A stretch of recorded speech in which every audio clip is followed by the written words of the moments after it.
Sometimes the hardest working people get the smallest rewards, and sometimes a stranger's kindness can change everything.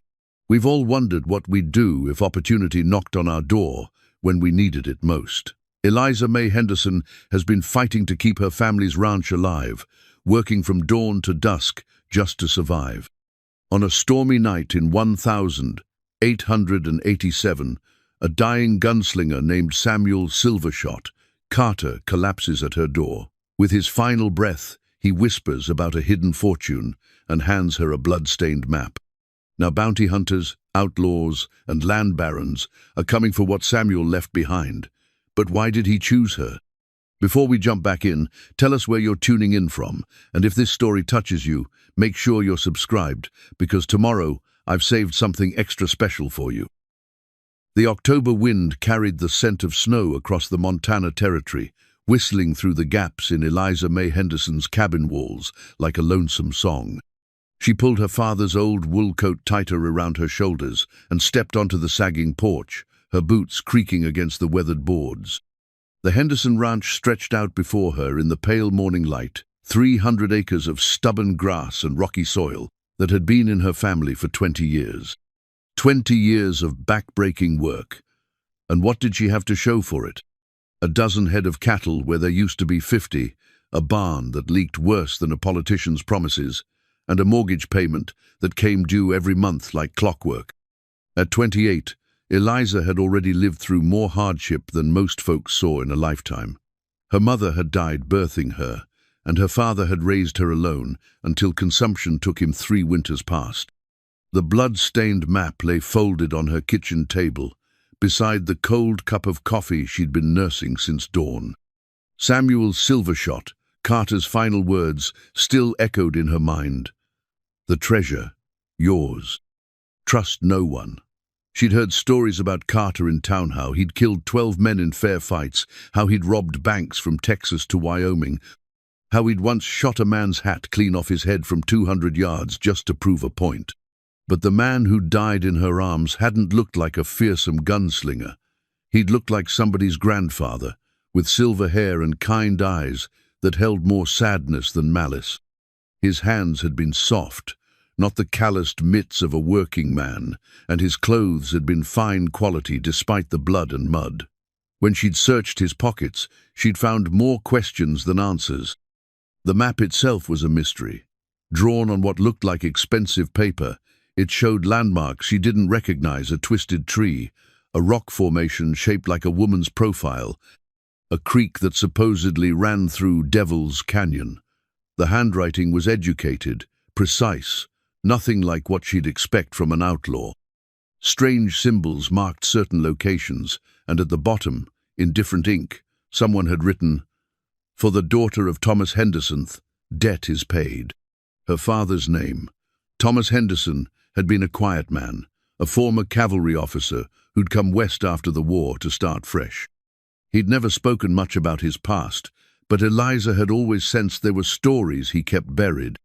Now, staring at this map, she wondered what debts her father might have carried, what connections he might have had to the world of gunslingers and outlaws. The sound of approaching hoofbeats pulled her from her thoughts. 3 riders emerged from the morning mist, their horses moving at a steady pace toward her cabin. Eliza's hand instinctively moved to the rifle mounted beside the door. Living alone on the frontier, a woman learned to be careful about unexpected visitors. The lead rider was a big man with a black beard and expensive clothes too, expensive for honest work. His companions looked like hired muscle, the kind of men who solved problems with their fists rather than their wits. They reined in their horses at the edge of her yard, close enough to talk but far enough to make a quick escape if needed. "Morning, Miss Henderson," the bearded man called out, touching the brim of his hat in a gesture that seemed more mockery than courtesy. "Name's Marcus Blackwood. I own the Double B spread down in the valley." Eliza knew the name. Blackwood had been buying up ranches all across the territory, usually from families who'd fallen on hard times. His methods weren't always entirely legal, but he had the sheriff in his pocket and enough money to make problems disappear. "Mr. Blackwood," she replied, keeping her voice steady, "what brings you to my land?" Well, that's a fine question. Blackwood's smile didn't reach his eyes. I heard you had some excitement here last night. Thought I'd ride out and make sure you were all right. News traveled fast in a small territory, but not that fast. Someone had told Blackwood about Samuel's death, which meant he'd been watching her place. The thought made her skin crawl. I'm fine, thank you for asking. Just a man who took sick and needed help. Sick, was he?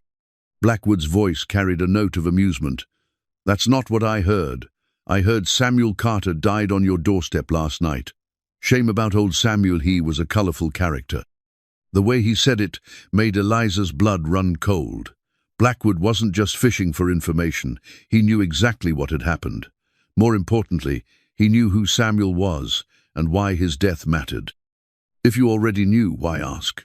She said, surprised by her own boldness. Blackwood's smile widened. Because I'm curious about what else might have happened. Samuel was known to carry interesting items with him. Maps, for instance, or documents that might prove valuable to the right person. There it was, the real reason for his visit.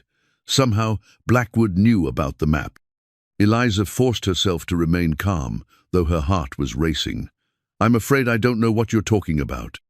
Now, Miss Henderson, let's not play games. Samuel Carter didn't choose your doorstep by accident.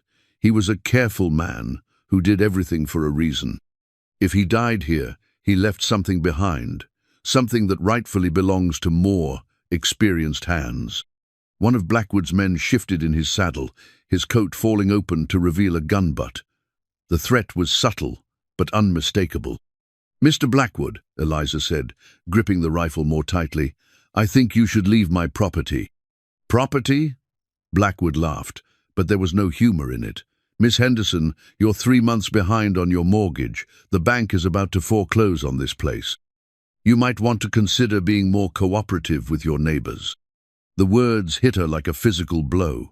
She'd been struggling to make the payments, but she hadn't realized how far behind she'd fallen. The bank president was another of Blackwood's allies. If he wanted her gone, he could make it happen.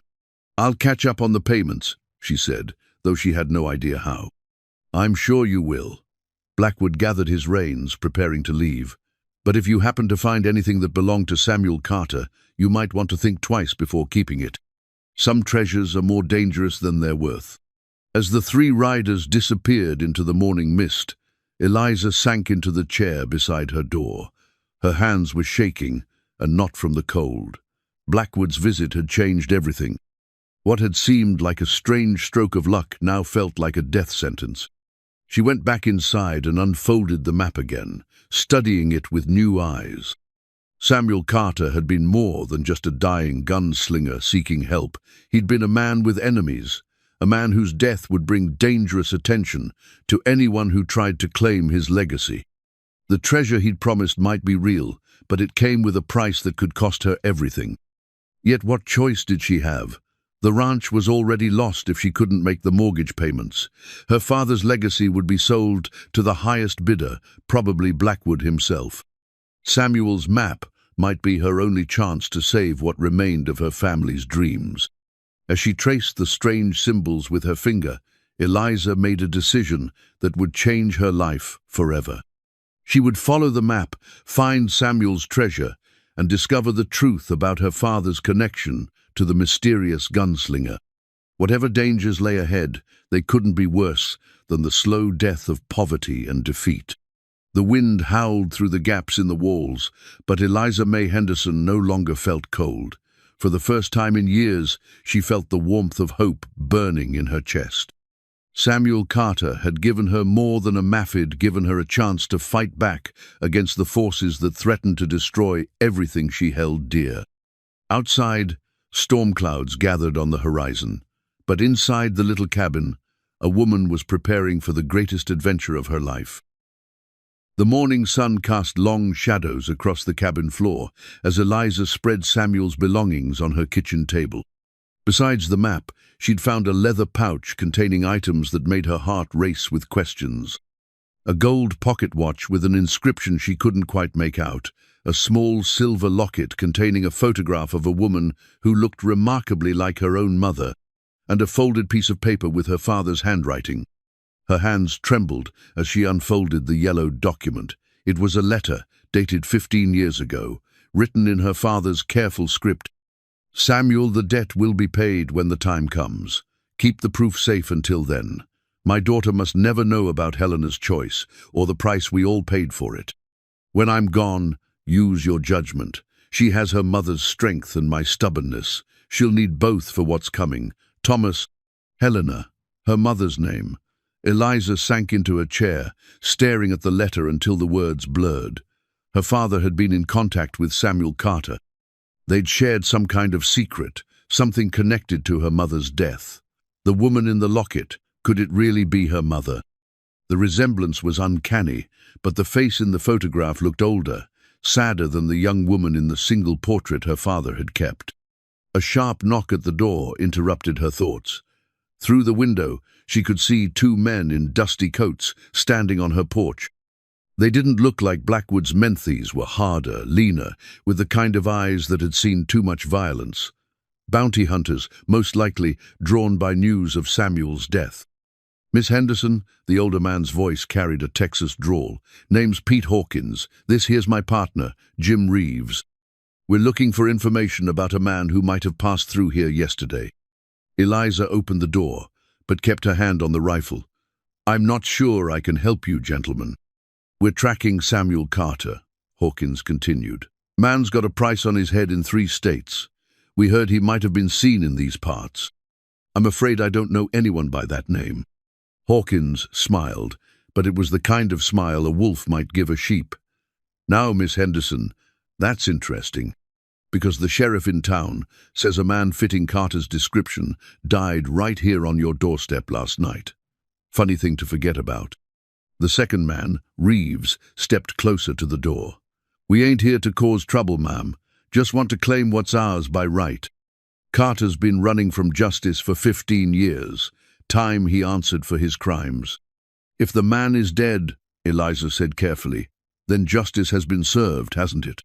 "Dead men don't collect bounties," Hawkins replied, "but they sometimes leave behind things that can prove their identity, personal effects, letters, maybe even maps to places they've been hiding stolen goods."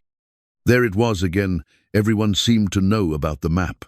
Eliza's mind raced, trying to understand how word had spread so quickly. Samuel had been careful to approach her cabin unseen, but someone had been watching. Someone had known he was coming. "I buried the man this morning," she said, which was true. "He didn't have anything with him except old clothes and empty pockets." Hawkins and Reeves exchanged glances. "That's mighty charitable of you, Miss Henderson," Hawkins said. "But we might need to take a look around, just to be sure. Official business, you understand." "Do you have a warrant?" "Don't need one for a routine investigation." Reeves's hand moved closer to his gun. "Wouldn't want to make this unpleasant for a lady." Before Eliza could respond, the sound of approaching hoofbeats filled the air. A single rider emerged from the tree line, moving at a steady pace toward the cabin. As he drew closer, Eliza could see he was young, maybe 30, with dark hair and intelligent eyes. His clothes were plain but well made, and he carried himself with the confidence of a man who knew how to handle trouble. "Morning, folks," the newcomer called out as he reined in his horse. "Hope I'm not interrupting anything important." Hawkins turned to face the stranger, his hand hovering near his gun. "This is private business, mister.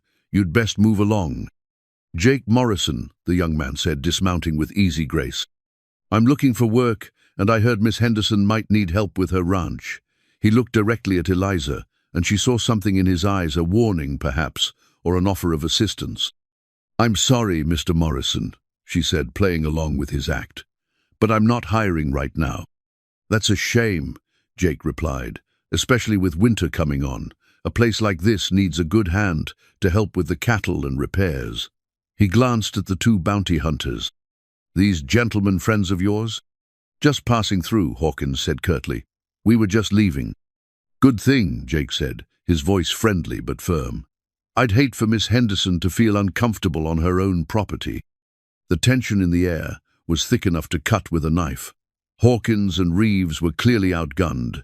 Jake Morrison might look like a simple drifter, but he moved like a man who'd seen his share of violence. After a moment, Hawkins nodded to his partner. "We'll be back, Miss Henderson," he said, "when we have more time to talk properly." As the bounty hunters mounted their horses and rode away, Eliza felt a mixture of relief and apprehension. She'd been saved from immediate trouble, but she had no idea who Jake Morrison really was or what he wanted. "Thank you," she said, as he tied his horse to the porch rail. "But I have to ask, what are you really doing here?" Jake's smile was genuine this time. "Same thing as everyone else, I suspect. Looking for Samuel Carter's treasure." He held up his hands as she reached for the rifle. "But not for the reasons you might think." "How do you know about the treasure?" "Samuel Carter was my uncle," Jake said quietly. "My mother's brother. I've been tracking him for months, trying to find him before those bounty hunters did. I was too late to save him, but maybe I can help you understand what he left behind." Eliza studied his face, looking for signs of deception. "If he was your uncle, why didn't he go to you? Why come to me?" Jake's expression grew sad. "Because he made a promise to someone he loved, someone who trusted him to keep their daughter safe when the time came." He looked directly at her. "Your father and my uncle were partners once, Miss Henderson. Partners in something that went wrong a long time ago." The words hit her like a physical blow. "Partners in what?" "They were lawmen," Jake said. "Federal marshals working undercover to break up a gang of train robbers. Your mother was part of the investigation. She was working as a saloon girl in a town called Broken Creek, gathering information about the gang's plans." Eliza's world tilted on its axis. Her mother, a saloon girl. Her father, a federal marshal. Everything she'd believed about her family's history was crumbling around her. "That's impossible," she whispered. Jake pulled a folded document from his coat pocket. "This is my uncle's final report, written just before he died. He never submitted it because he was protecting the people he loved. Your parents were killed because they got too close to the truth about who was really behind the robberies." With shaking hands, Eliza unfolded the document. The official letterhead of the United States Marshal Service was clearly visible, along with Samuel's signature and seal. The report detailed a complex conspiracy involving stolen gold, murdered witnesses, and a corrupt businessman who'd used his respectable front to cover years of criminal activity. The businessman's name was Marcus Blackwood. "My God," Eliza breathed. "Blackwood killed my parents?" "Not directly," Jake said, "but he ordered their deaths when they discovered he was the mastermind behind the robberies. Your father and my uncle were supposed to arrest him, but someone warned Blackwood. Your parents had to run, and they ended up here, hoping to disappear.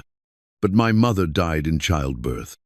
"No," Jake said gently. "She died from a bullet wound that became infected.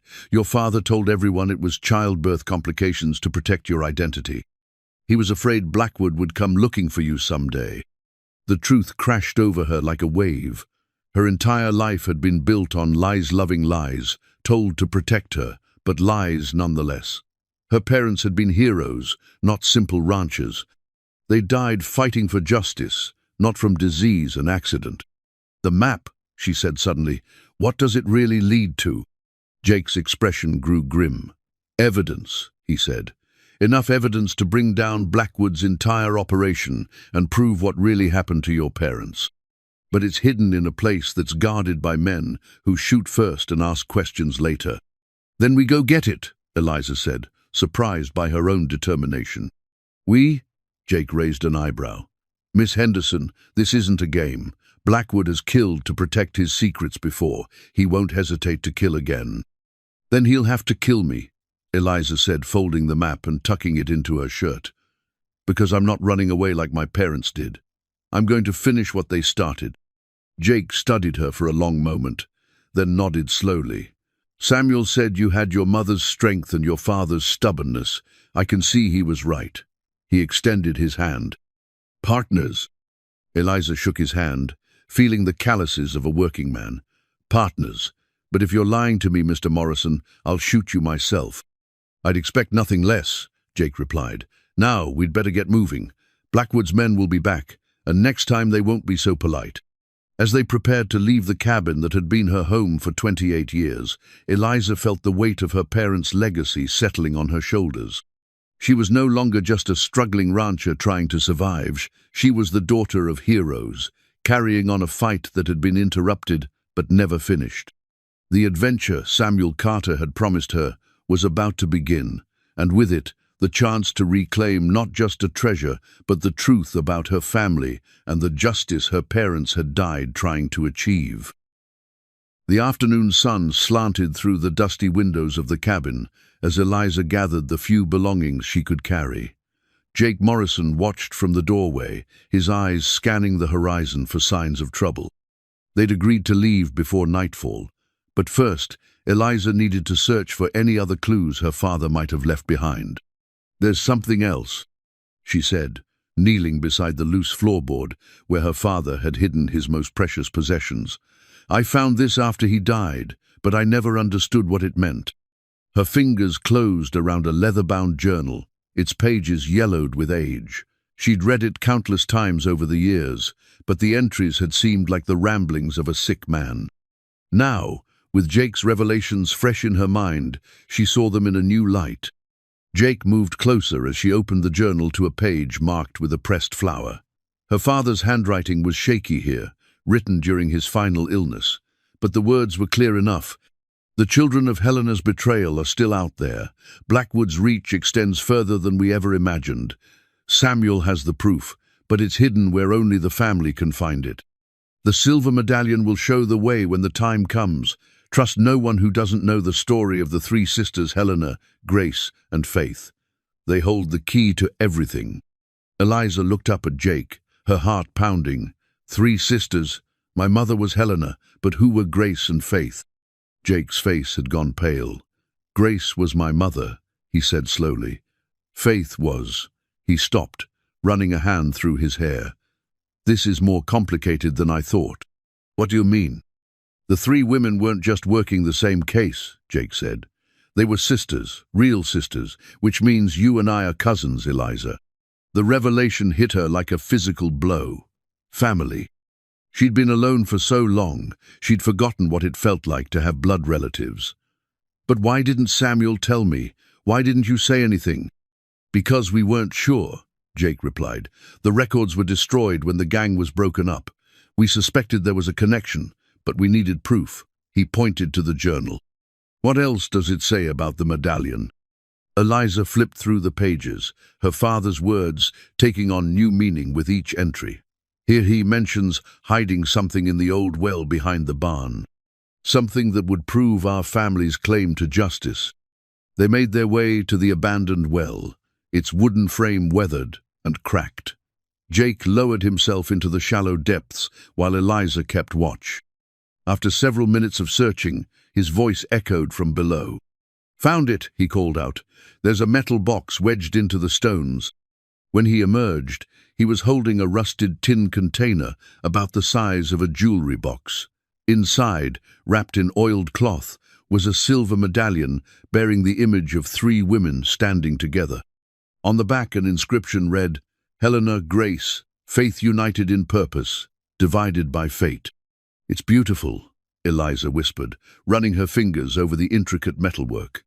"But what does it have to do with the treasure?" Jake examined the medallion more closely. "Look at the edges," he said. "There are tiny notches cut into the silver. This isn't just jewelry, it's a key." Before Eliza could respond, the sound of approaching horses filled the air. Through the trees, she could see riders coming fast, too many to be bounty hunters, too organized to be casual travelers. Blackwood's men had returned in force. "We need to go," Jake said, grabbing her arm. "Now." They ran for the horses, but it was too late. A dozen riders surrounded the cabin, their guns drawn and ready. Marcus Blackwood himself sat astride a magnificent black stallion, his face cold with determination. "Miss Henderson," he called out, "I'm afraid our morning conversation was interrupted. I've come back to finish our business." Eliza's hand moved to her gun, but Jake caught her wrist. "Too many," he whispered.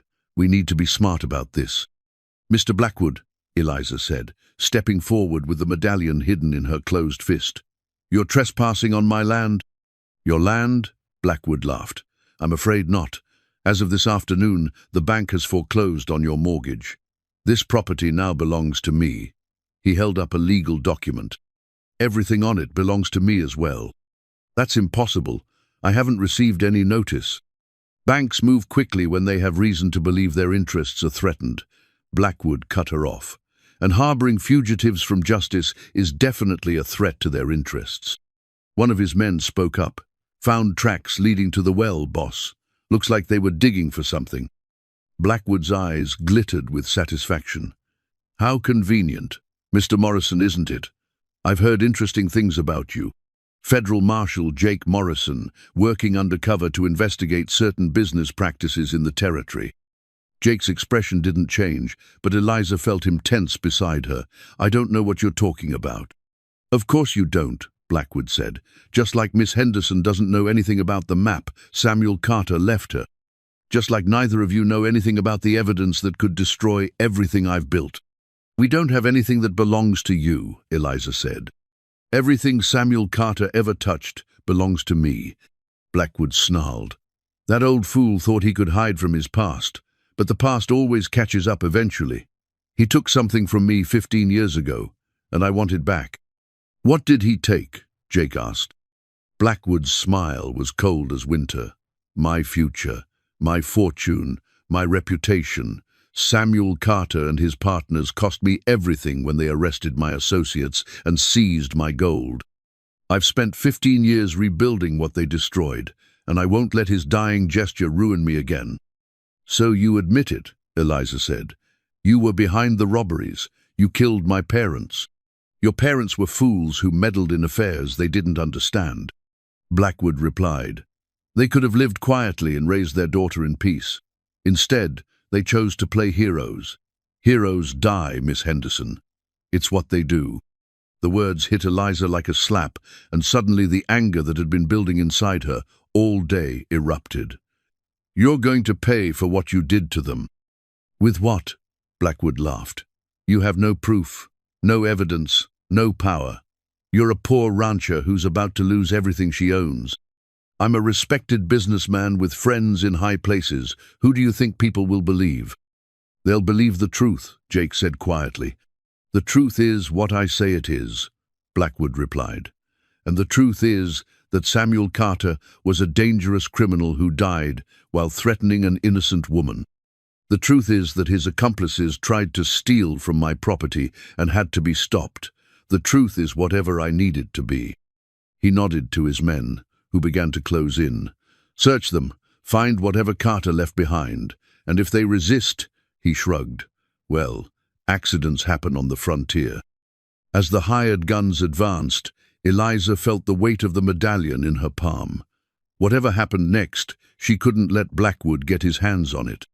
The medallion was the key to everything, the treasure, the truth, the justice her parents had died trying to achieve. Jake, she whispered, slipping the medallion into his hand.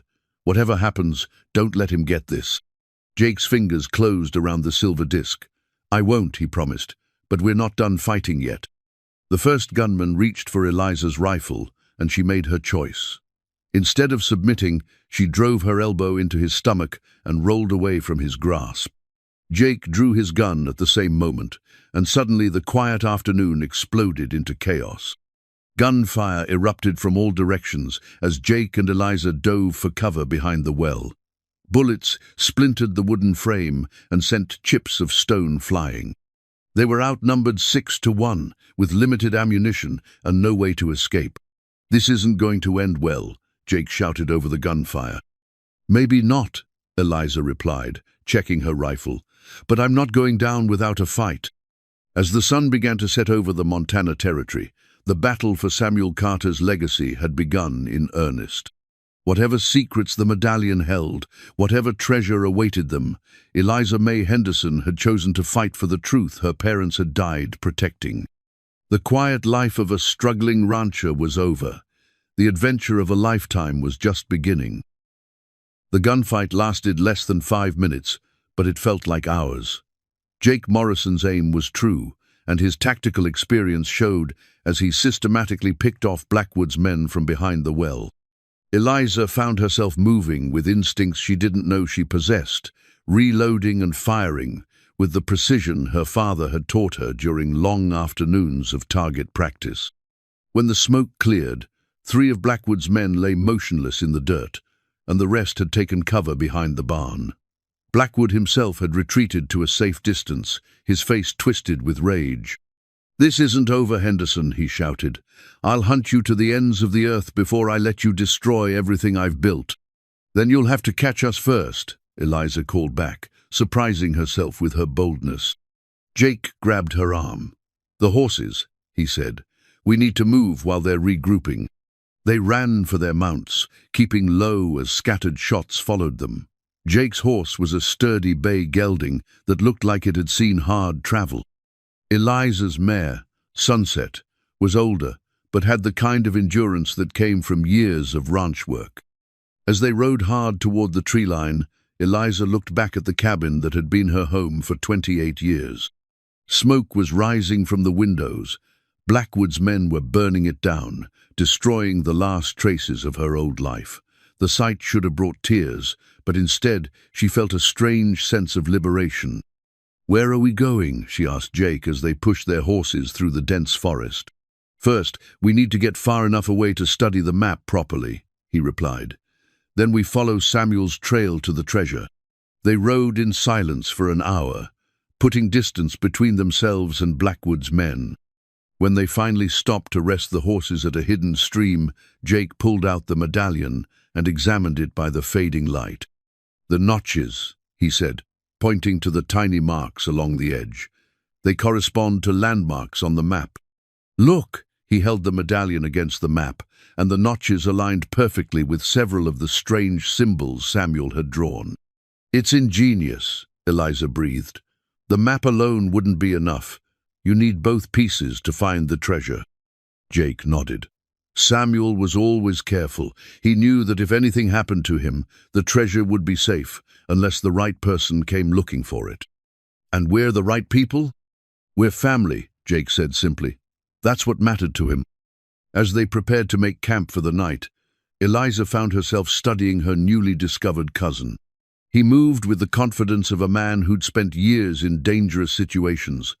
But there was something gentle about him too, something that reminded her of her father. "Tell me about your mother," she said as they gathered wood for a fire. "Tell me about Grace." Jake's expression softened. "She was beautiful, like yours, strong, willed, determined to make the world a better place. She became a teacher after the case ended, said she wanted to help children learn to read so they could fight ignorance with knowledge." "What happened to her?" "Consumption.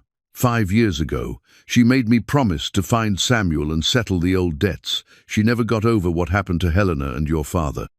Eliza felt a pang of sadness for the aunt she'd never known. "And Faith?"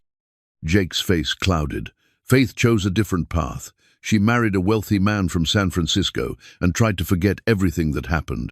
She died in a carriage accident 3 years ago, but some people say it wasn't an accident." "Blackwood?" "Maybe. Or maybe she just couldn't live with the memories anymore." Jake poked at the fire with a stick. "That's why this matters so much, Eliza.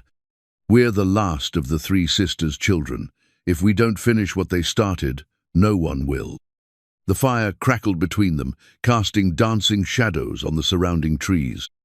Eliza felt the weight of responsibility settling on her shoulders, but also something else, sense of purpose she'd never experienced before. "The first cache," she said, spreading the map on the ground between them.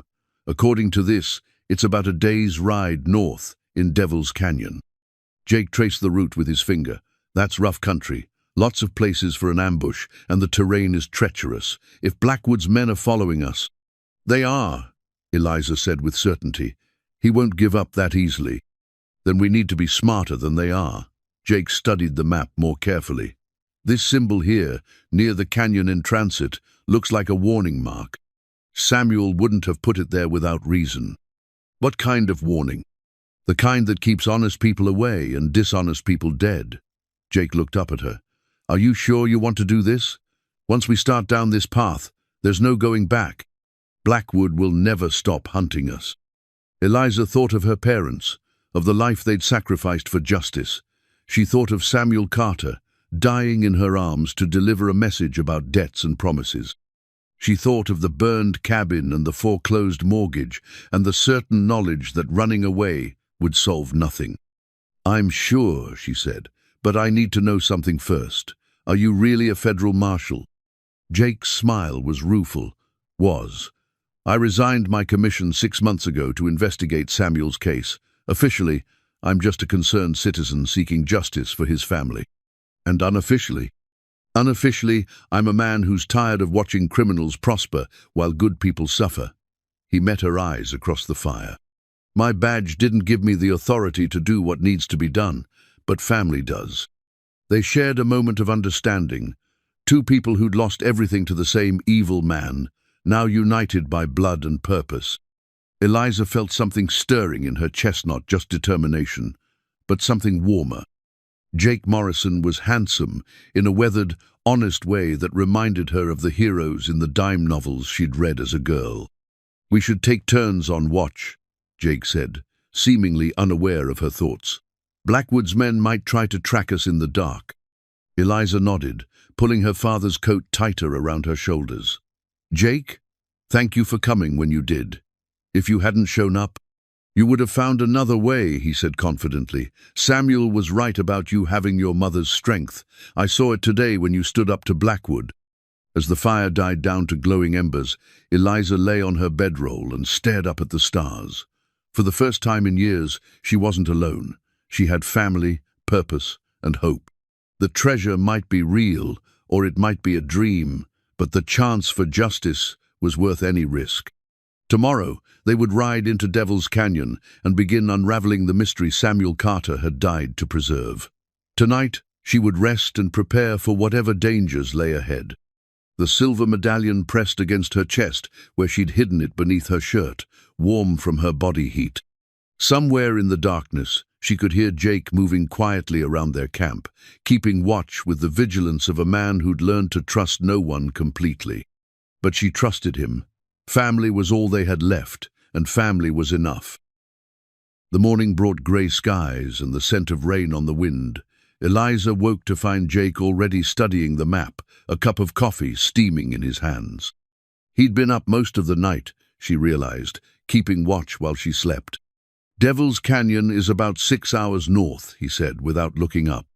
"But I've been thinking about this coded message Samuel left." He pointed to a series of numbers and letters, written in faint pencil along the map's border. "It's not random. There's a pattern here." Eliza moved closer, accepting the cup of coffee he offered.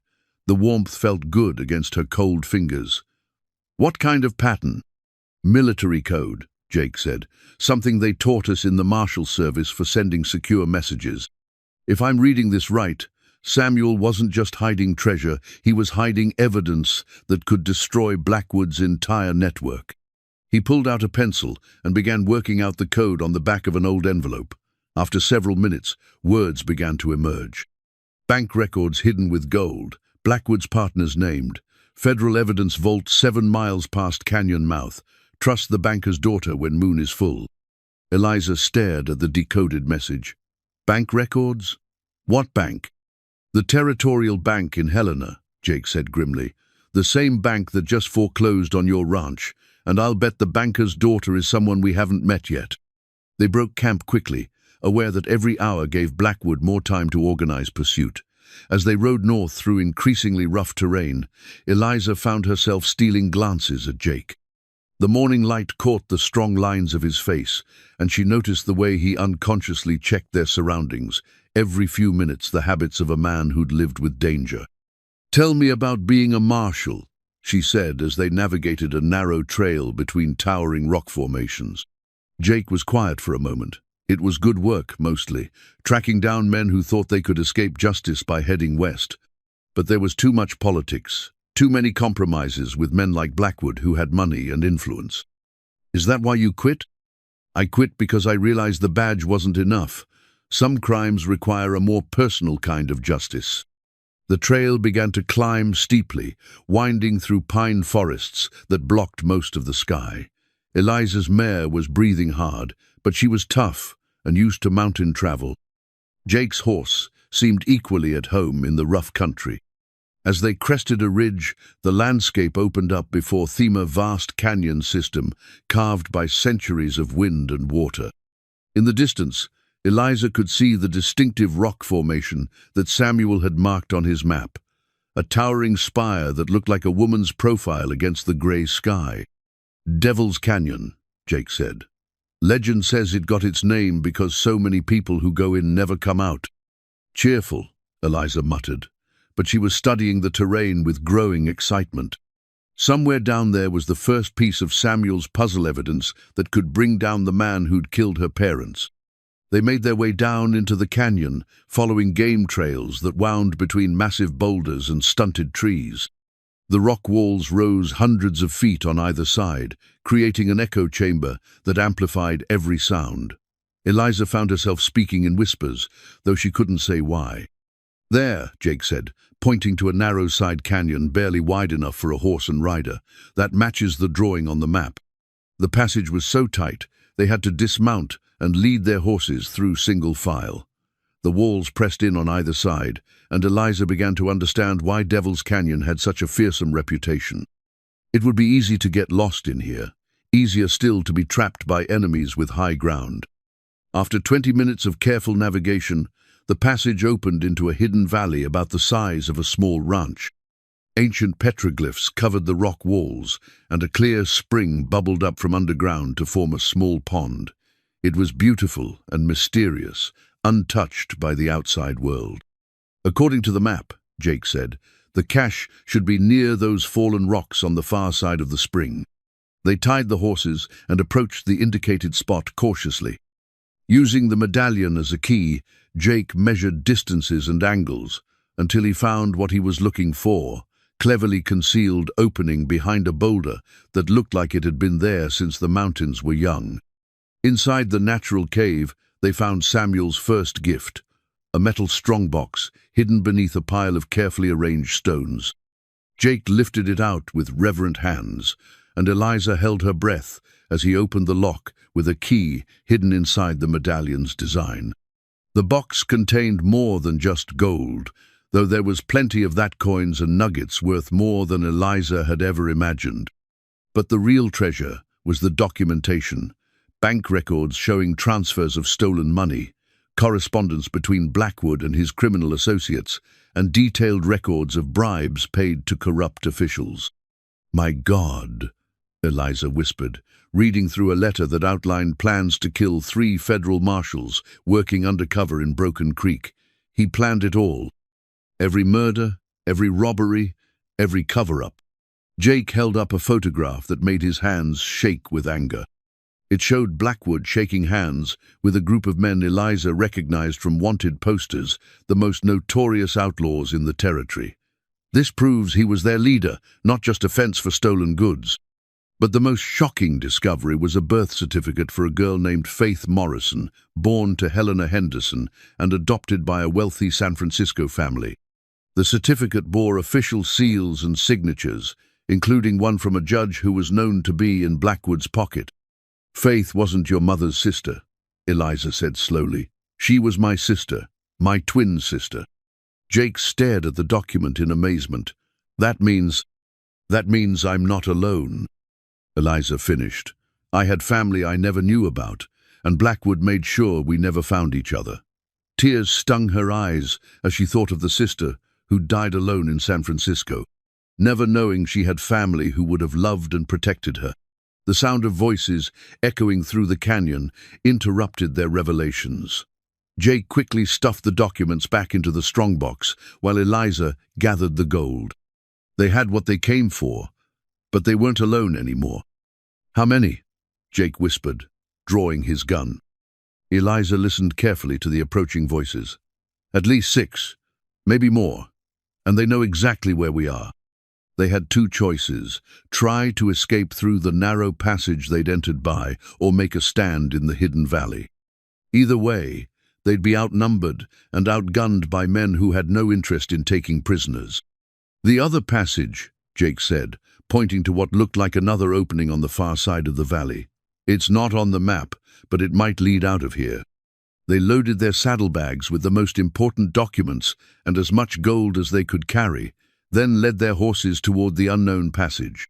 Behind them, the voices were getting closer, and Eliza could hear the distinctive sound of iron horseshoes on stone. As they entered the dark passage, she looked back at the beautiful hidden valley where Samuel Carter had kept his secrets safe for 15 years. Whatever happened next, they now had the evidence they needed to destroy Marcus Blackwood. But first, they had to survive long enough to use it. The passage through the rock was treacherous, barely wide enough for their horses, and filled with loose stones that threatened to betray their position with every step. Eliza could hear Blackwood's men behind them, their voices echoing off the canyon walls as they discovered the hidden valley. "They found the cave," Jake whispered, his voice tight with urgency. "We've got maybe 10 minutes before they realize we took the back way out." The narrow tunnel seemed to go on forever, twisting and climbing through the heart of the mountain. At times they had to duck to avoid low-hanging rocks, and once Jake had to physically lift Eliza over a gap in the stone floor. The horses were nervous, their hooves slipping on the smooth rock, but they pressed on, driven by the knowledge that capture meant death. Finally, after what felt like hours, but was probably only 20 minutes, they emerged onto a ledge high above Devil's Canyon. The view was breathtaking. They could see for miles across the Montana Territory, all the way to the distant peaks of the Rockies. But they had no time to appreciate the scenery. "There!" Eliza pointed to a plume of dust rising from the canyon floor. "They're following our trail." Jake studied the terrain below them. "We need to get to higher ground and circle back toward the territorial road. Once we reach civilization, they won't dare attack us openly." They began the dangerous descent down the far side of the mountain, following deer trails that were barely wide enough for a human, let alone a horse. Eliza's mare, Sunset, proved her worth on the treacherous path, picking her way carefully over loose rocks and steep drops. Jake's gelding was equally sure-footed, but the strain was showing on both animals. As they worked their way down the mountainside, Jake began to share more of what he'd learned about Blackwood's operation during his months of investigation.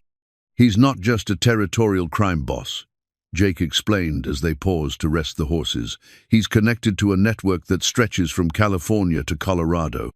Stolen gold, murdered witnesses, corrupted official sits bigger than anything Samuel and your parents originally investigated." "How big?"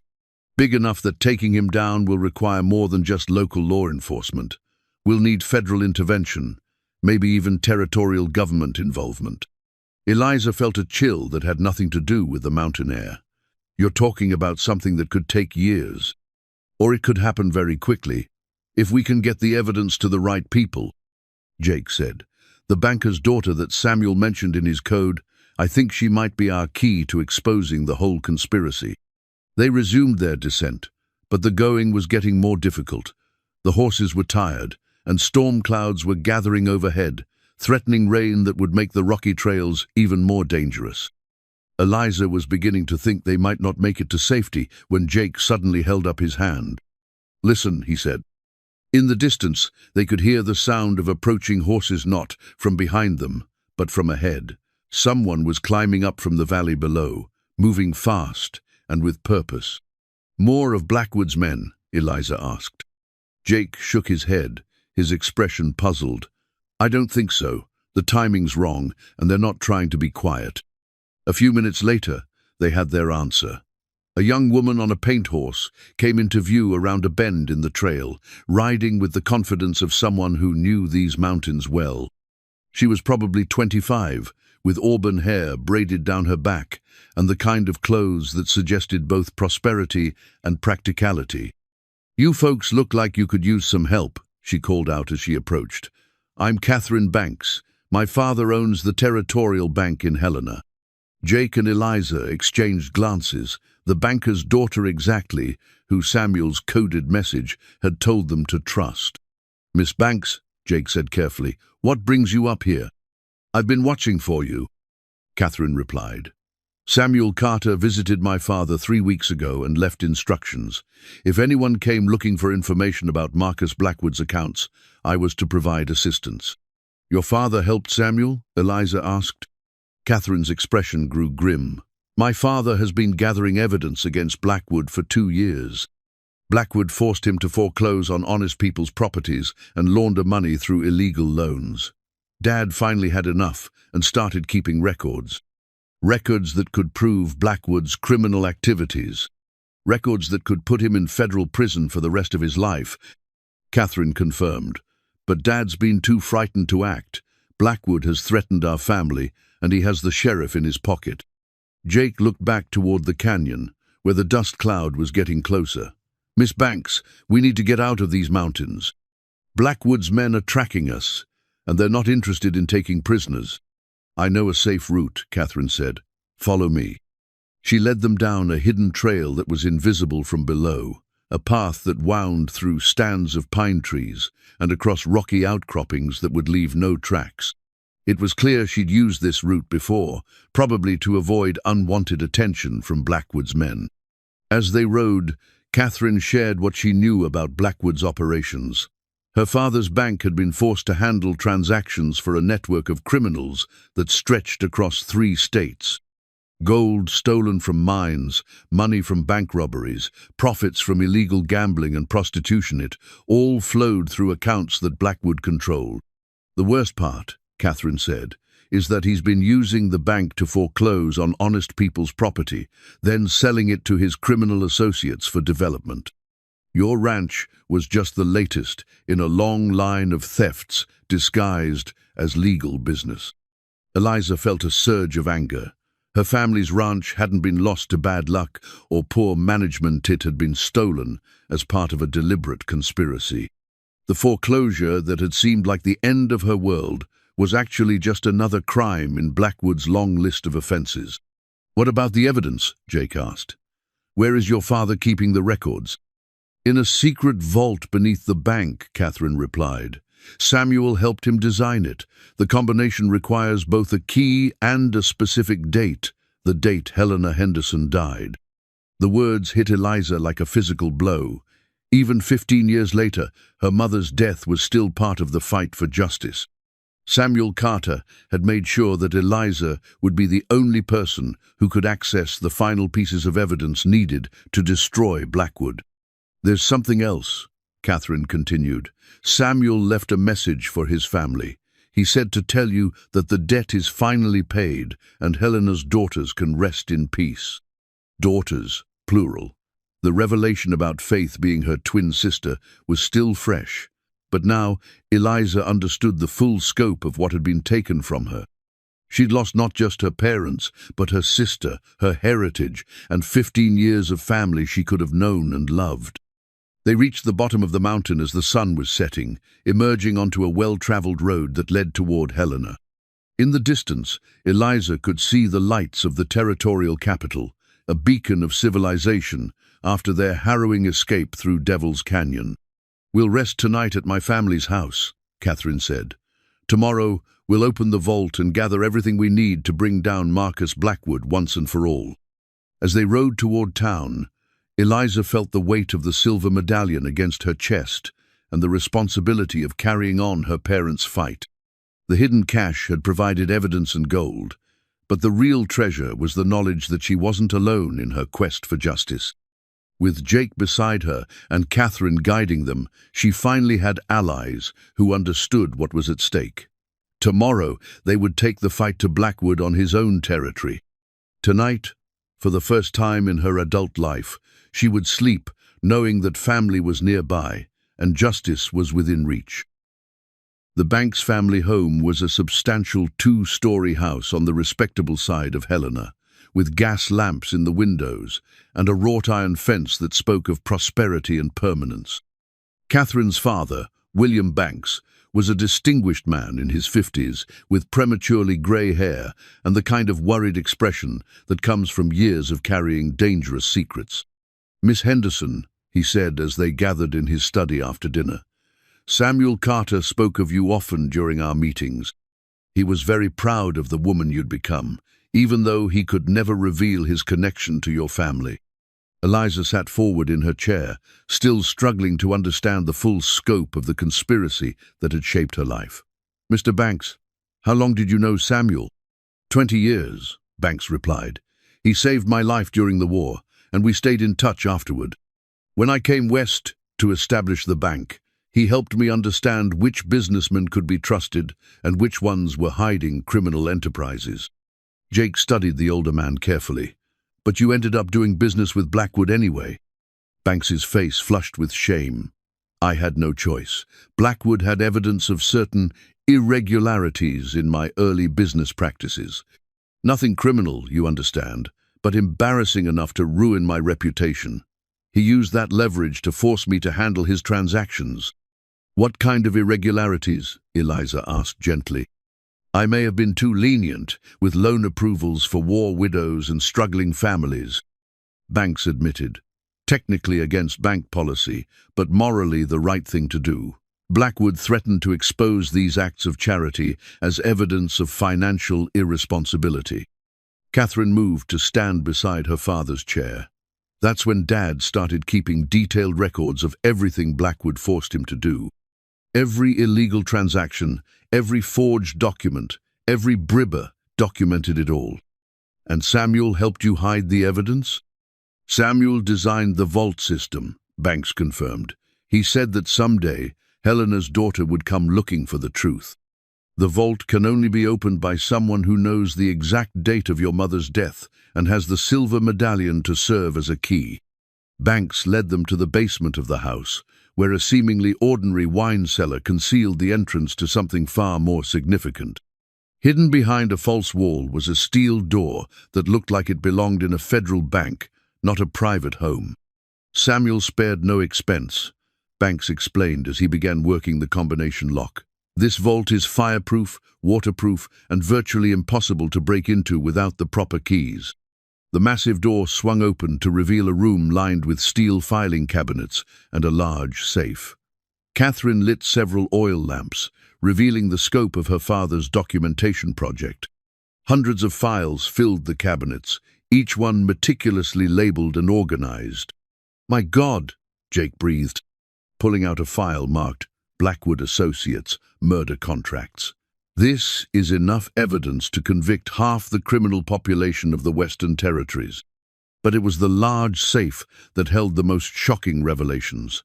Using the silver medallion as a key, Eliza opened the heavy door to reveal stacks of legal documents that made her head spin. Deeds to properties throughout the territory, all bearing forged signatures and fraudulent seals. Bank records showing millions of dollars in stolen gold flowing through accounts controlled by Blackwood and his associates.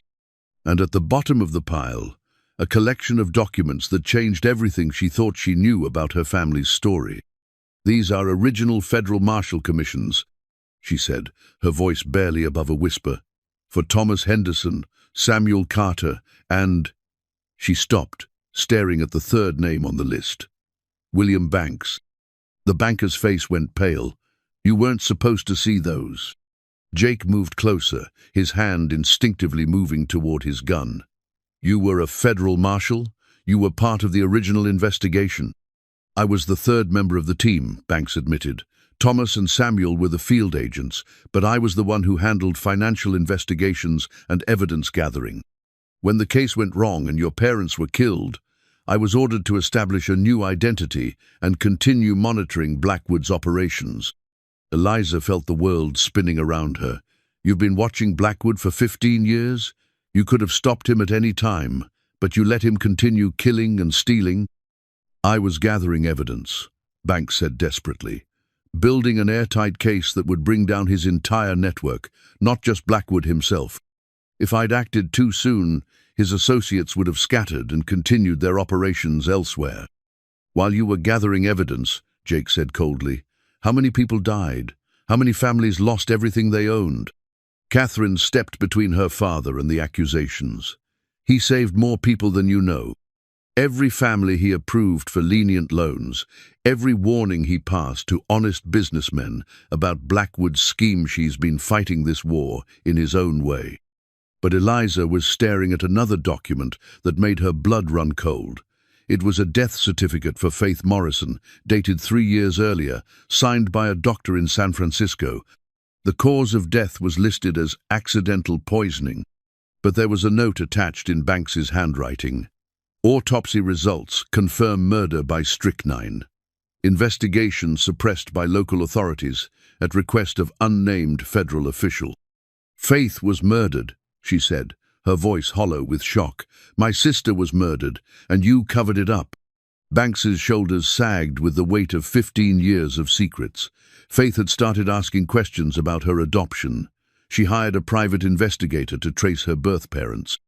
Blackwood found out and had her killed before she could discover the truth about Helena and Thomas. And you let him get away with it. I documented it, Banks said. Every detail, every piece of evidence. Faith's murder was the final proof I needed that Blackwood would kill anyone who threatened his empire, including innocent family members. Jake grabbed Banks by the shirt and pushed him against the wall. You used her death as evidence instead of preventing it. What kind of lawman are you? The kind who understands that sometimes you have to sacrifice individuals to save hundreds of others, Banks replied, his voice steady, despite the gun pointed at his chest. Faith's death was tragic, but it gave us the proof we needed to bring down a criminal organization that has killed dozens of people. Eliza felt tears streaming down her face as she absorbed the full scope of the betrayal. Her sister had died because she'd tried to find her family. Faith had been murdered by the same man who'd killed their parents, and the federal government had covered it up to protect an ongoing investigation. There's more, Catherine said quietly, holding up a file marked Current Operations. Dad hasn't been passive all these years. He's been feeding information to other federal agents, helping them track down Blackwood's associates across multiple states. The file contained correspondence with U.S. Marshals in Colorado, California, and Wyoming. Banks had been part of a coordinated federal effort to dismantle the entire criminal network, not just the territorial operations. Dozens of arrests had been made based on information he'd provided, and millions of dollars in stolen property had been recovered. The operation is nearly complete, Banks explained. We've identified all of Blackwood's major associates and gathered enough evidence to convict them all. Your arrival with Samuel's final evidence was the signal we'd been waiting for, the go-ahead to move against the entire organization simultaneously. Jake released Banks and stepped back, his expression a mixture of anger and grudging respect. You're saying this was all planned? Samuel's death, Eliza's involvement, everything? Samuel was dying of cancer, Banks said gently. He had maybe 6 months to live. He chose to spend his final weeks delivering the evidence to Eliza and setting up the final phase of the operation. His death on her doorstep wasn't an accident, it was a carefully planned signal that the time for action had finally come. Eliza sank into a chair, overwhelmed by the magnitude of what she'd learned. Her entire life had been shaped by a federal investigation that had lasted longer than she'd been alive. Samuel Carter hadn't been a dying gunslinger seeking redemption. He'd been an undercover federal agent, completing a mission that had cost him everything he'd loved. The deed to Blackwood's empire, she said, remembering the code from Samuel's map. What does that mean? Banks reached into the safe and pulled out a thick folder bound with ribbon. Marcus Blackwood doesn't own anything, he said. Every property, every business, every asset is held in the name of shell companies that we've been tracking for years. When we arrest him, the federal government will seize everything he's stolen and return it to the rightful owners. Including my ranch. Including your ranch, Banks confirmed, and Faith's inheritance from her adoptive parents, and dozens of other properties stolen through fraudulent foreclosures. You won't just get justice for your family, you'll help restore justice for hundreds of families who've lost everything to Blackwood's schemes. Catherine handed Eliza a glass of water and sat beside her. I know this is overwhelming, but you have to understand your parents didn't die for nothing. Their sacrifice made this investigation possible, and now you're going to finish what they started. As Eliza stared at the evidence that filled the vault, she realized that Samuel Carter's final words had been more prophetic than she'd imagined. The treasure he'd promised wasn't just gold and property, it was the restoration of justice for countless victims and the completion of a mission that had defined her family's legacy for 15 years. Tomorrow, The federal marshals would move against Blackwood and his associates. Tonight, she finally understood who she really was. Not just the daughter of murdered ranchers, but the daughter of heroes who'd given their lives to protect innocent people from a vast criminal conspiracy. The debt Samuel had spoken of wasn't just paid, it was about to bear interest that would echo across the entire Western Territory. Dawn broke grey and cold over Helena, with snow flurries dancing in the wind that promised a harsh winter ahead. Eliza stood at the window of the Banks house, watching federal marshals take positions around the town. The coordinated operation that William Banks had described was already in motion, with lawmen moving quietly into position for what would be the largest criminal takedown in territorial history. Samuel's final plan lay spread across the dining room, a detailed strategy that he'd spent months perfecting before his death. Every aspect had been carefully considered: the timing of arrests, the sequence of raids, the coordination with federal agents in other states. It was the work of a master tactician who'd understood that bringing down Blackwood's empire would require precision and overwhelming force. The key is simultaneity, Banks explained as he reviewed the plan with Jake and Eliza. Blackwood has escape routes planned and associates ready to disappear at the first sign of trouble. We have one chance to catch them all, and it has to happen at exactly the same time across 3 states. Jake studied the detailed timeline.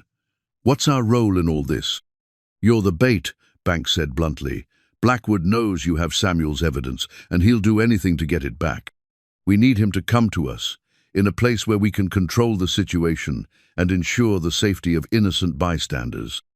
Eliza felt a chill that had nothing to do with the weather. You want us to face him directly? Not just face him, Catherine said, joining the conversation. Confront him with the evidence of his crimes and give him a chance to surrender. Federal law requires that we offer the opportunity for peaceful resolution before using force. And if he doesn't surrender? Banks's expression was grim. Then we end this the way it should have ended 15 years ago. The plan was elegant in its simplicity. Eliza and Jake would return to the ruins of her ranch, where Blackwood would expect them to make their final stand. The location was isolated enough to prevent civilian casualties, but accessible enough for federal agents to surround without being detected. Samuel had chosen it specifically because the terrain favored defenders with superior knowledge of the ground. He'll come with everything he has, Jake warned. Blackwood's not the kind of man who accepts defeat gracefully. Let him come, Eliza said, surprised by her own calm. I've been running from this fight my whole life. It's time to face it, head on. As they prepared for the confrontation, Catherine pulled Eliza aside. There's something else you need to know about the evidence. Something Dad hasn't told you yet. What? The federal government has been tracking stolen gold from the California mines for over 20 years. Some of it has never been recovered. Millions of dollars worth that disappeared during the original robberies. Samuel's final cache contains more than just evidence about Blackwood's current crimes. Eliza felt her heart racing. It contains the location of the missing gold? All of it, Catherine confirmed. Enough to make you one of the wealthiest women in the territory, but more importantly, enough to compensate every family that Blackwood has robbed over the years. The weight of responsibility settled on Eliza's shoulders like a heavy cloak. She was carrying more than just evidences. He was carrying the hopes and dreams of hundreds of families who'd lost everything to Blackwood's greed. They rode out of Helena as the sun climbed toward its zenith, 3 riders carrying the hopes of a territory and the ghosts of too many victims. The journey back to Eliza's ranch took them through country that had seemed wild and empty just days before, but now felt populated with hidden watchers and unseen allies. Federal marshals were already in position around the ranch when they arrived. Eliza could see them if she knew where to look: men with rifles stationed in the tree line, agents hidden among the rocks, a coordinated force that had been planning this moment for months. The burned ruins of her cabin stood as a stark reminder of what Blackwood was capable of when his interests were threatened. But as Eliza walked through the ashes of her old life, She felt no sadness, only determination to ensure that no other family would suffer the same loss. "He's coming," Jake said, pointing to a dust cloud on the horizon. "Looks like he brought an army." Through her father's old spyglass, Eliza could count at least 20 riders approaching at a steady pace. Blackwood was taking no chances. He'd brought enough firepower to deal with whatever resistance they might offer. "Remember," she said to Jake as they took positions behind the ruins of the barn, "we need him alive. The other agents won't move until they hear him confess to the murders." "And if he doesn't confess?" Eliza checked her rifle and thought of her parents, her sister, and all the other victims of Blackwood's ambition. "Then we make him confess." The riders approached slowly, spreading out in a semicircle that would make escape impossible. Blackwood himself rode in the center, his black coat billowing in the wind like the wings of some predatory bird. Even from a distance, Eliza could see the confident smile on his face, the expression of a man who believed he'd already won. "Miss Henderson," he called out as they came within speaking distance, "I must say, you've led us quite a chase, but all adventures must come to an end." "Mr. Blackwood," Eliza replied, stepping out from behind the barn, "I've been looking forward to this conversation." "Have you indeed?" Blackwood's smile widened. "How delightful. I do hope you've brought Samuel's little treasures with you. It would be such a shame if this visit were wasted." Jake emerged from cover with the metal strongbox in his hands.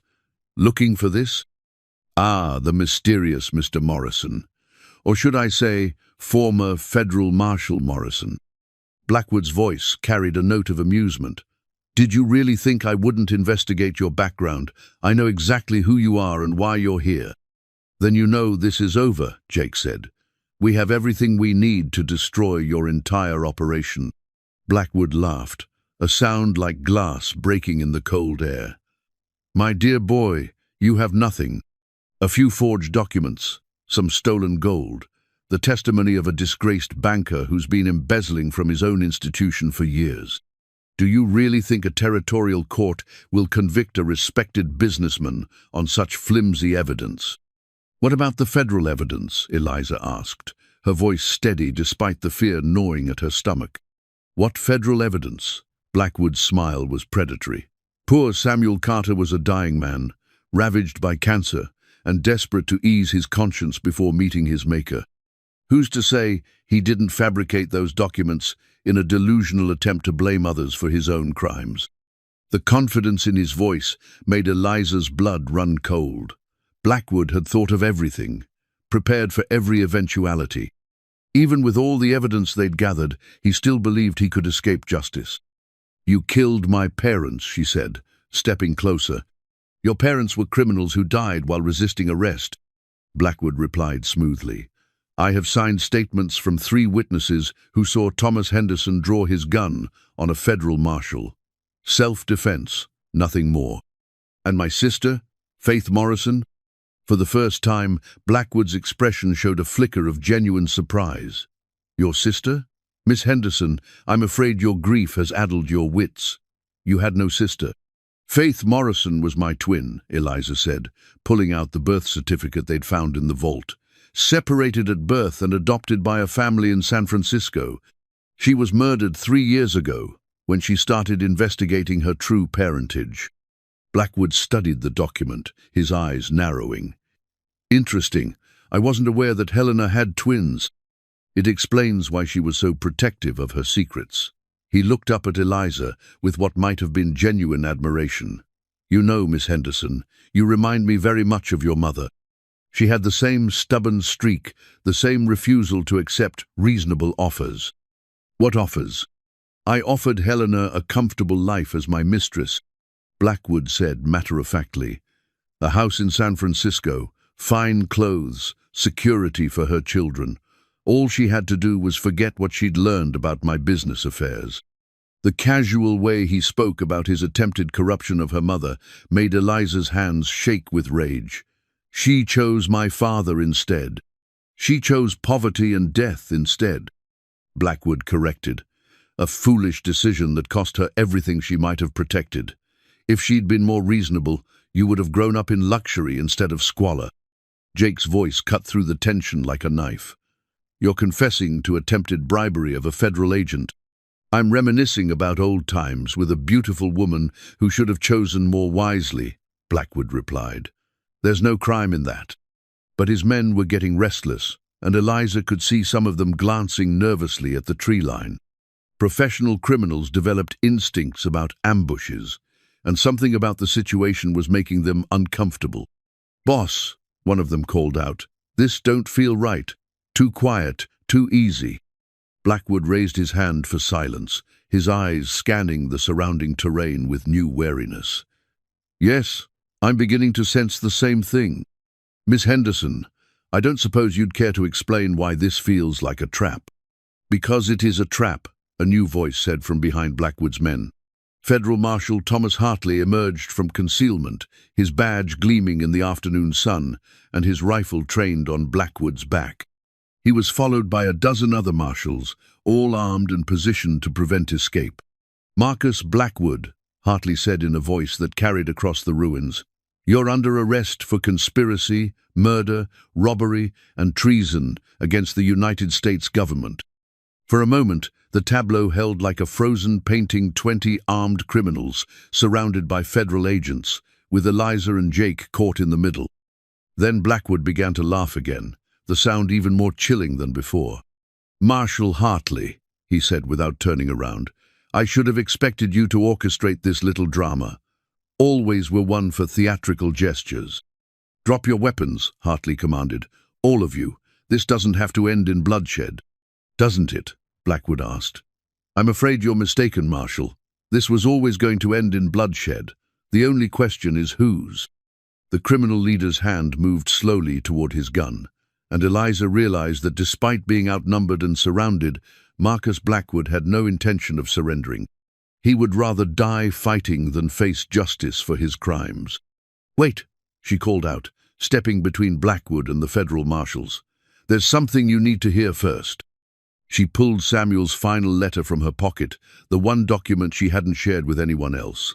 Samuel Carter left a confession, a detailed account of everything that happened 15 years ago, including the names of every federal official who helped cover up your crimes. Blackwood's confident smile faltered for the first time. What confession?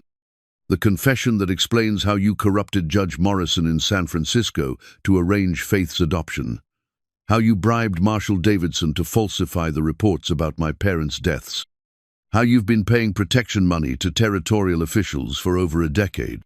She began reading from Samuel's letter, her voice carrying across the ruins with the authority of truth.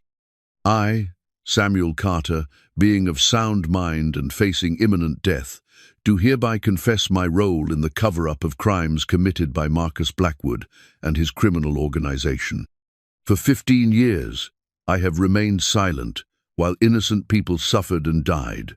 No more.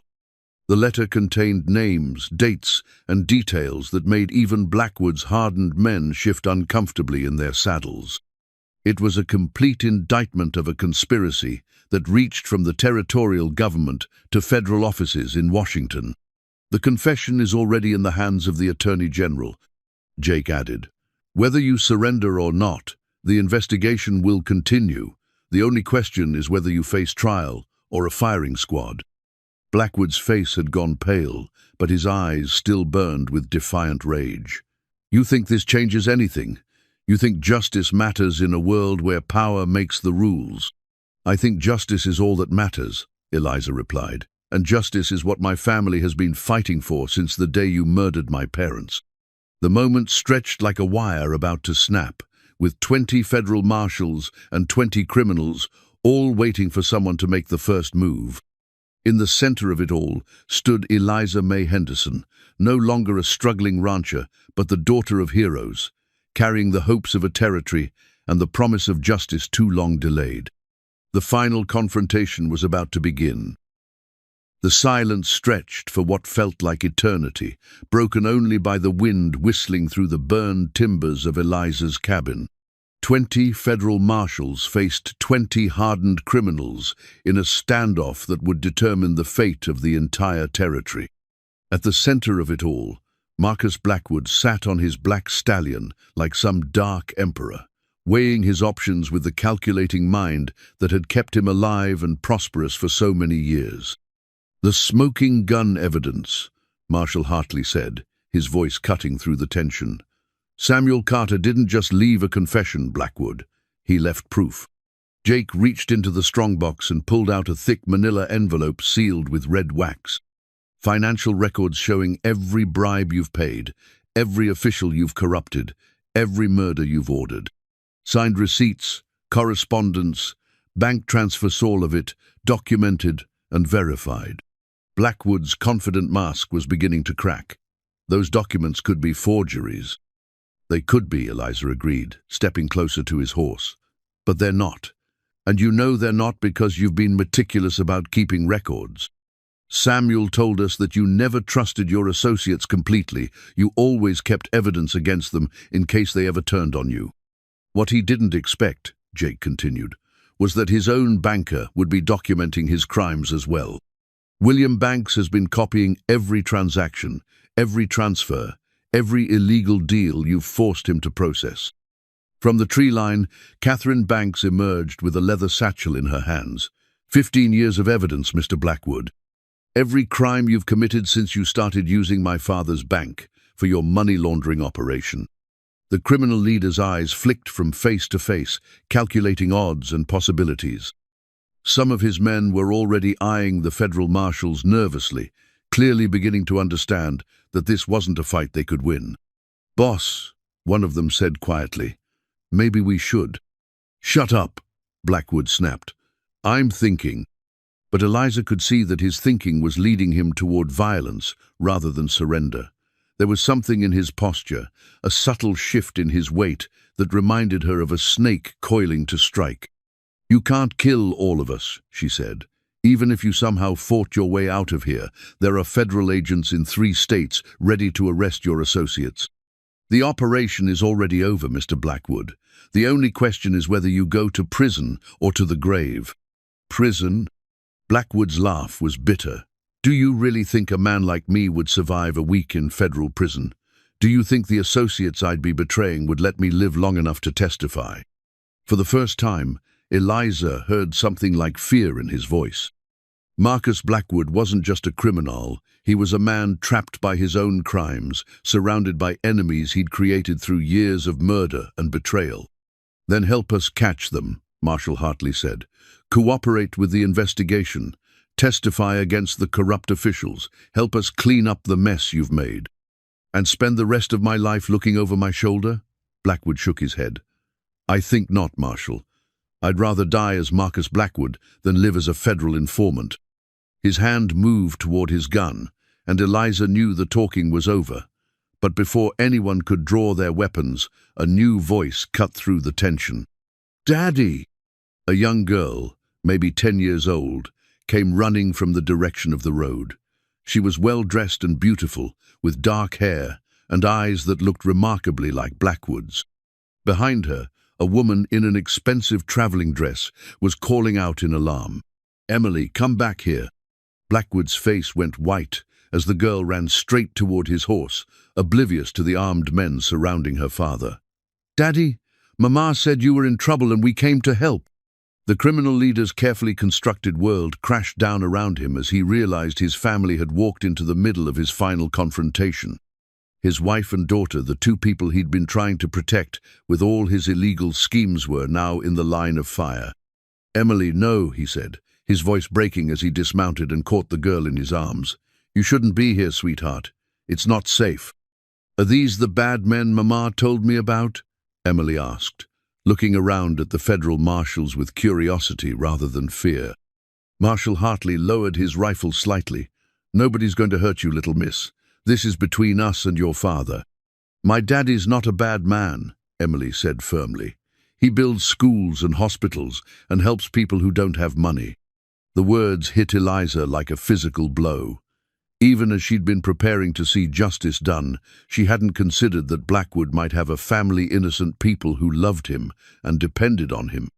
The man she'd seen as a monster was also someone's father, someone's husband. Blackwood's wife approached slowly, her face pale with terror. "Marcus, what's happening? Who are these men?"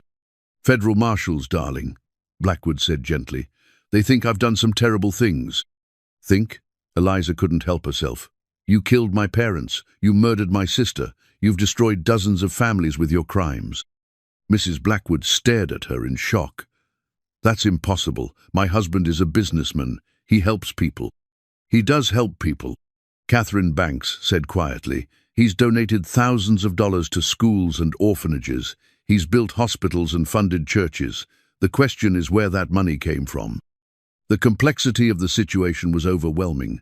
Marcus Blackwood wasn't just a simple villain. He was a man who'd committed terrible crimes to build what he saw as a better life for his family and community.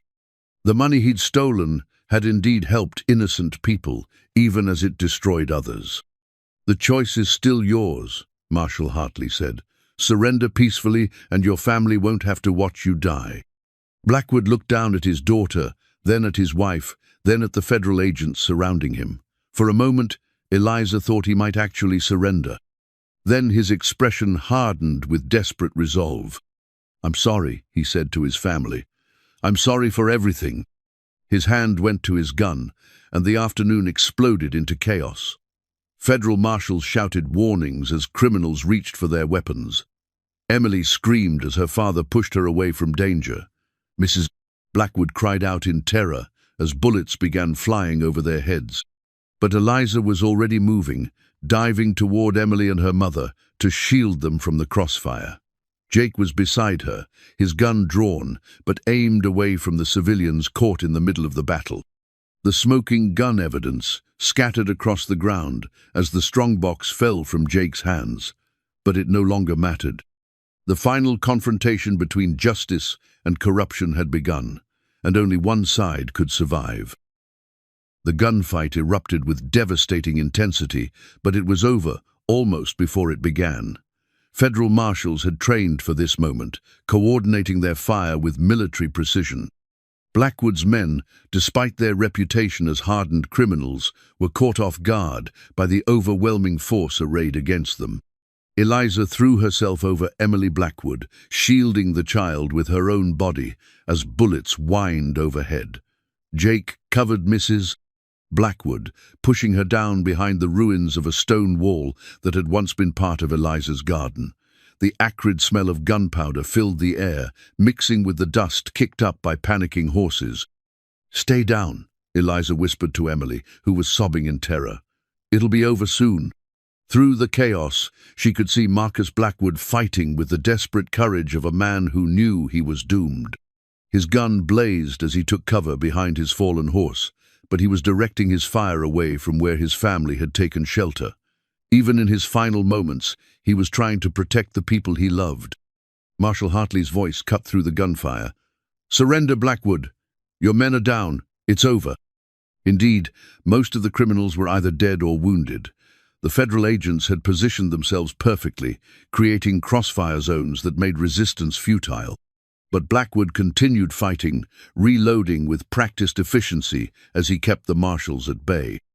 "I won't go to prison," he shouted back, "and I won't let you destroy my family's name." "Daddy, please stop," Emily cried out, her voice breaking through the sound of gunfire. "Please don't fight anymore."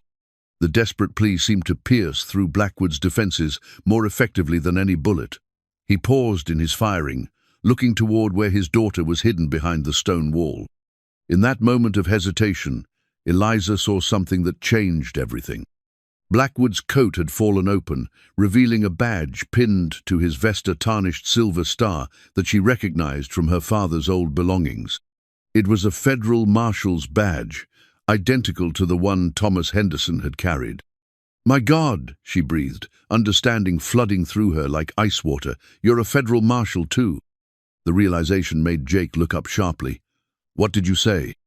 "His badge," Eliza pointed. "He's carrying a federal marshal's commission. He was working undercover, just like my father." Marshal Hartley heard her words and called out to Blackwood. "Show me your badge. Show me your commission." Slowly, keeping his gun in his other hand, Blackwood reached into his coat and pulled out a leather folder. He held it up so the marshals could see the official seal and signature. "Federal Marshal Marcus Blackwood," he called out, his voice heavy with bitter irony. Deep cover assignment, duration indefinite. Authorization signed by Judge Morrison, sealed by the Attorney General's office. The gunfire had stopped completely now. Federal agents emerged from cover, their weapons still trained on Blackwood, but confusion evident on their faces. Judge Morrison, same corrupt judge who had arranged Faith's adoption, had been giving orders to federal marshals. "That's impossible," Marshal Hartley said. "Judge Morrison was exposed as corrupt years ago." "Judge Morrison was my handler," Blackwood replied. "For 15 years I've been playing the role of a criminal mastermind while documenting the real criminals in his organization. Every bribe I paid, every murder I ordered, every illegal transaction, all of it was authorized by federal command as part of a massive sting operation." Eliza felt the world spinning around her as the implications sank in. "The murders me parents, my sister, were not part of the plan," Blackwood said, his voice filled with anguish. "Your parents discovered the operation by accident. They were supposed to be extracted safely, but Judge Morrison ordered their elimination to protect the investigation. I tried to stop it, but I was too late." Jake's face had gone pale. "Faith Morrison, Judge Morrison's adopted daughter." "My sister," Blackwood whispered. "Judge Morrison adopted her to keep her close, to make sure she never learned the truth about her parentage. When she started investigating her birth family, he had her killed to protect the operation." The pieces of the puzzle were falling into place with horrifying clarity. Judge Morrison hadn't been a corrupt official bought by criminals. She'd been the mastermind behind a federal operation that had sacrificed innocent lives in pursuit of a larger goal. "Samuel Carter," Eliza said. "Was he part of it too?" "Samuel was the only one who refused to follow Morrison's orders," Blackwood replied. "When he learned about the planned murders, he tried to warn your parents. Morrison had him hunted as a rogue agent, forced him into hiding for 15 years. Marshal Hartley stepped forward, his expression grim. "If this is true, then we've been hunting the wrong man. Judge Morrison is the real criminal." "Morrison is dead," Blackwood said. "Heart attack 6 months ago, but his network is still active, still killing people to protect their secrets. That's why I couldn't surrender. They would have eliminated me and my family before I could testify." Catherine Banks emerged from cover, her face stricken. "My father knew, didn't he? That's why he's been so frightened all these years. He knew the federal government was involved in the cover-up. William Banks has been protecting evidence against Morrison's network for years," Blackwood confirmed, "but he was too terrified to act. Morrison had agents everywhere, even in the Federal Marshal Service." Eliza looked around at the federal agents surrounding them and felt a chill of fear. "How do we know which ones we can trust?" "You can trust Marshal Hartley," Blackwood said. "He's been investigating Morrison's network independently, gathering evidence of federal corruption. My arrest was supposed to be the final piece of his case." Hartley nodded grimly. "We've been tracking Morrison's agents for 2 years. Blackwood's evidence was the key to identifying all of them." He looked at the scattered documents from the strongbox. Samuel Carter's confession named every corrupt federal official involved in the conspiracy. "Including the ones here today?" Jake asked, his hand moving toward his gun. "No," Hartley assured him. "Every agent here has been vetted and cleared. We couldn't risk Morrison's people learning about the operation." Mrs. Blackwood had been listening to the conversation with growing horror. "Marcus, is this true? Have you been living a lie for 15 years? Blackwood's shoulders sagged with the weight of his secrets. "I had to protect you and Emily. If Morrison's people had known you were my real family instead of just a cover identity, they would have killed you both." He reached into his pocket and pulled out her father's badge, the one Eliza had recognized. "This belonged to Thomas Henderson. I took it from his body 15 years ago, intending to return it to his daughter when the operation was over. I never imagined it would take this long." Eliza accepted the badge with trembling hands, feeling the weight of her father's sacrifice. "The operation is over now?" "With Morrison dead and his network exposed, yes," Hartley confirmed. "The conspiracy is finished. Justice can finally be served." Emily Blackwood looked up at her father with confusion and hurt in her young eyes. "Daddy, I don't understand. Are you a good man or a bad man?" Blackwood knelt beside his daughter, tears streaming down his face. "I tried to be a good man, sweetheart. But sometimes good men have to do bad things to stop worse things from happening. But you're not really bad." "No, baby, I'm not really bad. I just had to pretend to be for a very long time." As the truth settled over the ruins of Eliza's ranch, she realized that justice was more complicated than she'd ever imagined. Marcus Blackwood wasn't the monster she'd believed him to, but he was another victim of Judge Morrison's conspiracy, forced to sacrifice his honor and reputation to protect his family and serve his country. The real treasure Samuel Carter had left her wasn't gold or property, it was the truth about her family's sacrifice and the completion of a mission that had cost too many lives. Her parents hadn't died as criminals or victims, but as heroes who'd given their lives to expose a corruption that reached to the highest levels of government. The debt was finally paid, and justice would finally be served. 6 months later, spring had returned to the Montana Territory, bringing with it the promise of new beginnings and the sweet scent of renewal. Eliza May Henderson stood on the porch of her rebuilt ranch house, watching the sunrise paint the mountains in shades of gold and rose. The structure was larger than the original cabin, built with the finest materials and craftsmanship that money could buy. The money had come from the federal government's seizure of Judge Morrison's criminal network assets, worth millions of dollars that were being returned to the families who'd suffered under the conspiracy. Eliza's share was substantial, but she'd chosen to use most of it to help other victims rebuild their lives. "The new deed came through yesterday," Jake said, joining her on the porch with 2 cups of coffee. They'd been married 3 weeks ago, in a ceremony attended by federal marshals, reformed criminals, and honest ranchers who'd all played a part in bringing down Morrison's empire. Eliza accepted the coffee gratefully, savoring both its warmth and the comfortable silence they shared. Marriage to Jake had been the natural conclusion to their adventure together they'd found in each other, not just love, but a partnership built on shared purpose and mutual respect. "Any word from Marshal Hartley about the trials?" she asked. "All 23 of Morrison's associates have been convicted," Jake replied. "The last of them was sentenced yesterday life in federal prison. The conspiracy is finally finished." It had taken months to unravel the full scope of Judge Morrison's criminal network. Corrupt federal officials in 7 states had been arrested, along with dozens of local law enforcement officers and territorial politicians who'd been bought or blackmailed into cooperation. The investigation had revealed a level of government corruption that shocked even experienced federal agents. Marcus Blackwood had been the star witness in the trials, his 15 years of undercover work providing evidence that convicted criminals who'd thought themselves untouchable. In recognition of his service and sacrifice, the federal government had pardoned his apparent crimes and restored his reputation. He was now serving as a special federal prosecutor, helping to clean up the corruption his investigation had exposed. "Emily asked if she could visit next week," Jake continued. "She wants to see the horses." Eliza smiled at the thought of the little girl who'd become like a daughter to her. Emily Blackwood had struggled to understand her father's double life, but she'd adapted with the resilience of childhood. The friendship between Emily and Eliza had helped heal wounds on both sides of their family's tragic history.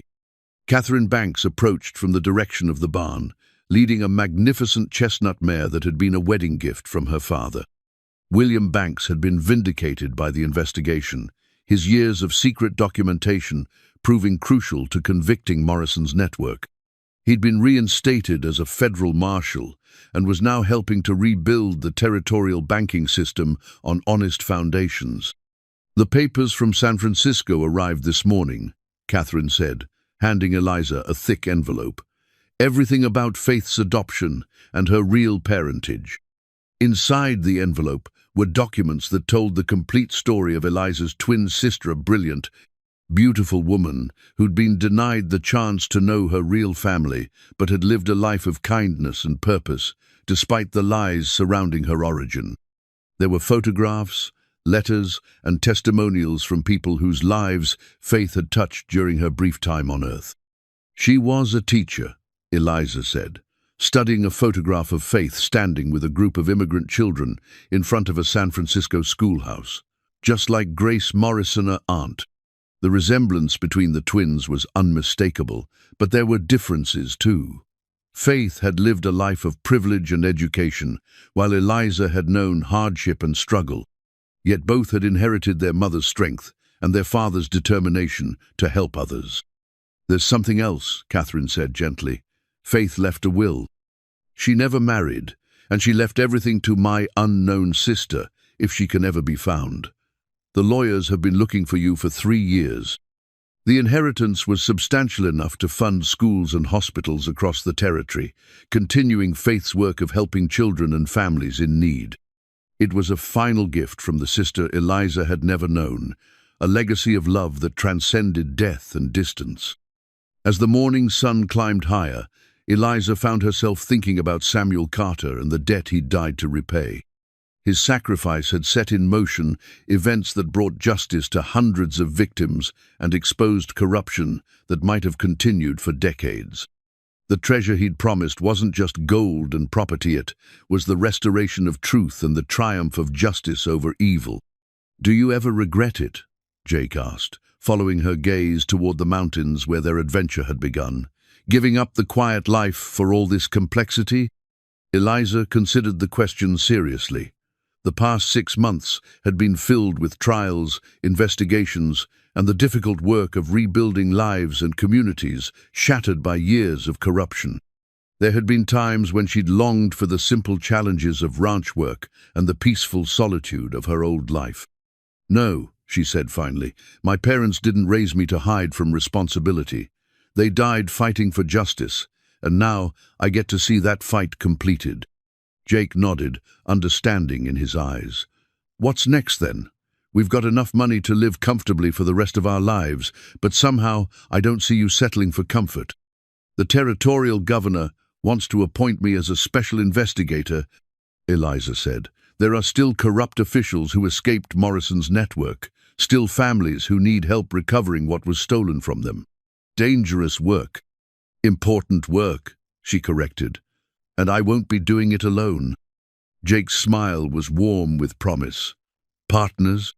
"Always," Eliza replied, touching the silver medallion that now hung openly around her neck.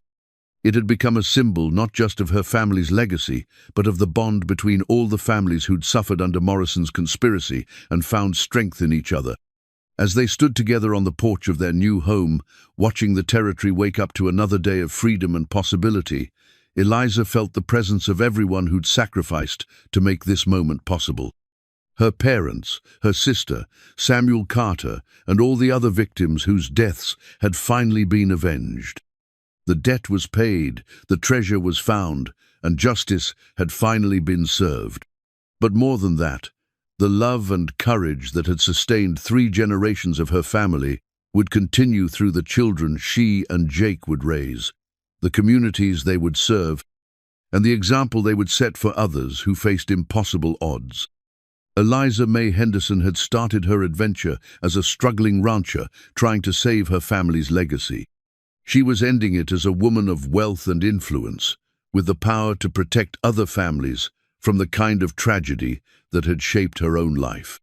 Samuel Carter's final words had proved prophetic. The treasure he'd promised had indeed made her rich, not just in gold, but in purpose, love, and the knowledge that even the humblest person could change the world when they chose to fight for what was right. The Montana Territory spread out before them like a promise, vast and beautiful and filled with possibilities for justice, healing, and hope. And Eliza May Henderson was ready to explore every one of them, with her family's legacy guiding her path and her husband's love lighting the way forward.